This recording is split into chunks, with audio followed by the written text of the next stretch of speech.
అందరికీ నమస్కారం. పై కనిపిస్తున్న అక్షరాలు గల వారికి స్త్రీకైనా పురుషుడికైనా ఏం జరగబోతుందో తెలుసుకుందాం. ఆంజనేయ స్వామి అంటే ప్రేమ ఉన్నవారు లైక్ చేయండి, సబ్స్క్రైబ్ చేయండి. వీరి జీవితంలో కుటుంబ సభ్యుల నుంచి అవమానం ఒకటి, ఆర్థిక పరిస్థితి ఒకటి అనేవి కొన్ని వెంటాడుతూ ఉంటాయి. వీరికి లక్ష్మీ కటాక్షం త్వరలో పట్టబోతుంది. వీరు చెప్పే మాట కుటుంబ సభ్యులకి అంతగా నచ్చవు, కానీ వీరు కుటుంబ సభ్యుల్ని మేలు కోరుకుంటారు.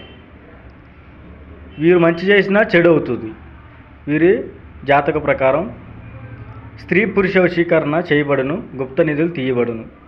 ఎటువంటి సమస్యలైనా కనిపిస్తున్న నెంబర్కి కాల్ చేయండి. ప్రేమ, పెళ్ళి, ఇంట్లో గొడవలు, కుటుంబ సభ్యుల మధ్య అవమానాలు